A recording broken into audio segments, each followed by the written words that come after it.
오늘 우리에게 주신 하나님의 말씀은 시편 107편 4절에서 9절까지 말씀입니다. 그들이 광야 사막길에서 방황하며 거주할 성읍을 찾지 못하고 줄이고 목이 말라 그들의 영혼이 그들 안에서 피곤하였도다. 이에 그들이 근심 중에 여호와께 부르짖으매 그들의 고통에서 건지시고 또 바른 길로 인도하사 거주할 성읍에 이르게 하셨도다. 여호와의 인자하심과 인생에게 행하신 기적으로 말미암아 그를 찬송할지로다. 그가 사모하는 영혼에게 만족을 주시며 줄인 영혼에게 좋은 것으로 채워 주심이로다. 예전에 교회에 노숙자로 보이시는 분이 찾아왔습니다. 보통 그런 분들 오시면은 차비 달라고 합니다. 차비가 부족해서 어디를 가지 못한다. 차비 달라고 합니다. 차비가 부족해서 집에 못 간다고는 하지만 아마 차비로 쓰시는 분은 거의 없다고 생각이 듭니다. 제가 많은 분들을 경험해 봤을 때 이런저런 모습을 보았기 때문에 차비로 쓰시는 경우는 거의 없지 않나 이런 판단이 듭니다.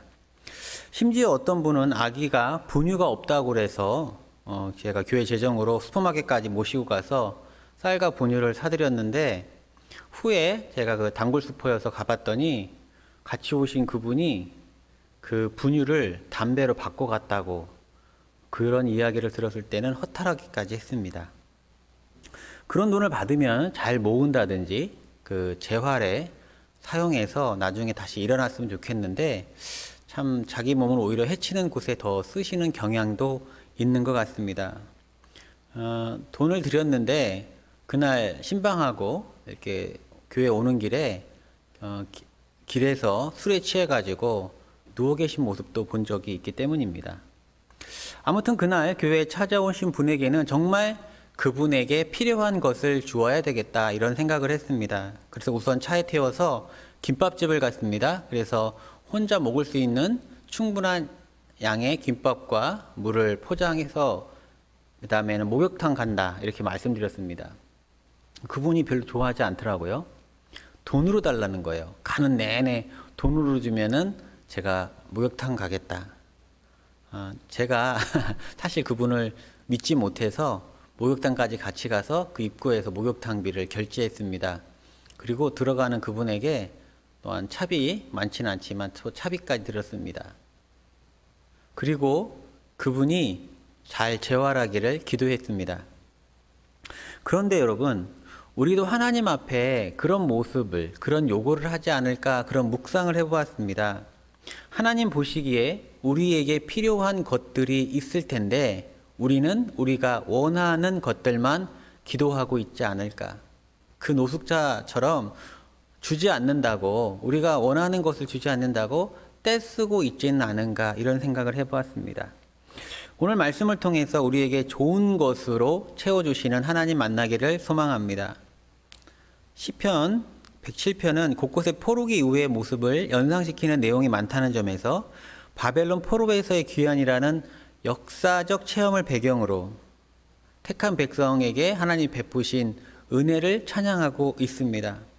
또한 하나님이 하신 일을 찬양함에 있어서 그 범위가 출애굽 후부터 바벨론 포로 귀환까지의 내용을 담고 있습니다.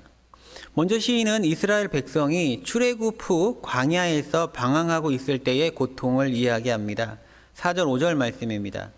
그들이 광야 사막길에서 방황하며 거주할 성읍을 찾지 못하고 줄이고 목이 말라 그들의 영혼이 그들 안에서 피곤하였도다.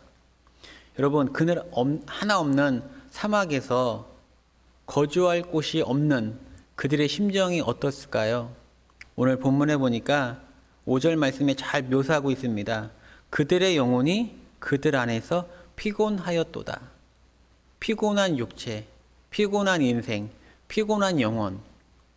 그들의 인생이 피곤하다 이렇게 묘사하고 있습니다. 그때 이스라엘은 탁월한 선택을 하는데 바로 하나님을 찾았다는 것입니다. 6절 7절 말씀입니다. 이에 그들이 근심 중에 여호와께 부르짖으매 그들의 고통에서 건지시고 또 바른 길로 인도하사 거주할 성읍에 이르게 하셨도다. 6절 말씀이 특히 제 마음에 와닿습니다.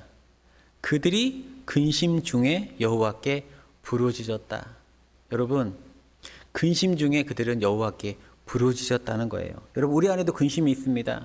그 모습은 각기 다르겠지만 그 근심 중에 하나님 찾기를 원합니다. 그리하면 하나님이 우리의 기도를 들으시고 그들을 인도하신 하나님이 동일하게 우리를 인도하실 것입니다. 우리가 근심이 있다고 울기만 하지 마시고 낙심만 하지 마시고 한숨만 쉬지 마시고 근심 중에 여호와를 찾는 우리 모두 되기 원합니다. 이제 시인은 은혜를 누린 백성들에게 하나님을 찬양할 것을 권면합니다. 8절 9절 말씀입니다. 여호와의 인자하심과 인생에게 행하신 기적으로 말미암아 그를 찬송할지로다. 그가 사모하는 영혼에게 만족을 주시며 줄인 영혼에게 좋은 것으로 채워 주심이로다. 시인은 하나님의 행하신 일을 무엇이라고 기록하고 있습니까? 8절 말씀에 기적이다라고 얘기해요. 기적. 여러분, 기적이란 말은 정말 좋은 말입니다. 일어날 수 없는 일이 일어나는 게 기적이죠. 기대할 수 없었는데 일어나는 것이 기적입니다. 우리의 힘으로 할 수 없는데 하나님의 능력으로 하시는 것이 기적입니다. 그래서 기적을 경험하고 기적을 누리는 인생은 행복한 인생, 복된 인생인 것이죠. 그러니 너희가 그런 기적, 포로에서 출애굽한 것만 해도 큰 기적인데 광야에서 가나안 땅에 입성하게 하시고 나중에 바벨론 포로까지 갔는데 다시 귀환시키시는 그 하나님의 기적을 찬양하라는 것입니다. 하나님은 그리고 뭐라고 하시냐면 하나님은 자신을 사모하는 영혼에게 만족을 주신다고 그래요. 줄인 영혼에게 좋은 곳으로 채워주신다고 그래요. 하나님을 사모하는 자에게 만족. 그 다음에 좋은 곳으로 채워주신다는 거예요. 여러분, 우리는 우리가 원하는 것만 기도할 수 있습니다. 그래서 때로는 얻지 못할 때가 있어요. 하나님 보시기에 아닌 거예요. 제가 그분에게 술 마실까봐 돈을 안 줬듯이 하나님이 우리가 원하는 것 하나님 보실 때 엉뚱한 데 쓸까봐, 그것이 오히려 우리를 해할까봐 주지 않는 겁니다. 심지어 얻어도 만족할 수 없는지 모릅니다. 우리에게 필요한 것이 아니니까 우리가 얻어도 만족하지 못할 수 있다는 거예요. 그러나 우리에게 필요한 것이 무엇인지 잘 아시는 하나님이 하나님 의지하고 기도하고 사모하는 백성에게 만족을 주시며 줄인 영혼에게는 좋은 곳으로 채워주신다고 약속하고 있다는 것입니다. 그래서 우리 영혼은 만족할 수 있을 것입니다. 이 새벽 근심 중에 있더라도 하나님을 간절히 찾으시기 바랍니다.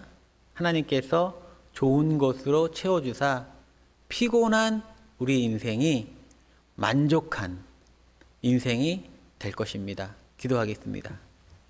하나님 아버지, 사모하는 자에게 만족을 주신다는 하나님 감사합니다. 우리가 구할 것을 구하게 하여 주시고 또 우리에게 필요한 것을 허락하여 주옵소서. 그리하여 우리에게 필요한 것으로 좋은 것으로 채워주셔서 우리가 만족하는 인생, 피곤한 인생에서 만족하는 인생 되게 하시고 근심하는 인생에서 찬송하는 인생 되게 하여 주옵소서. 이 모든 말씀 우리 주 예수님의 이름으로 기도드렸사옵나이다. 아멘.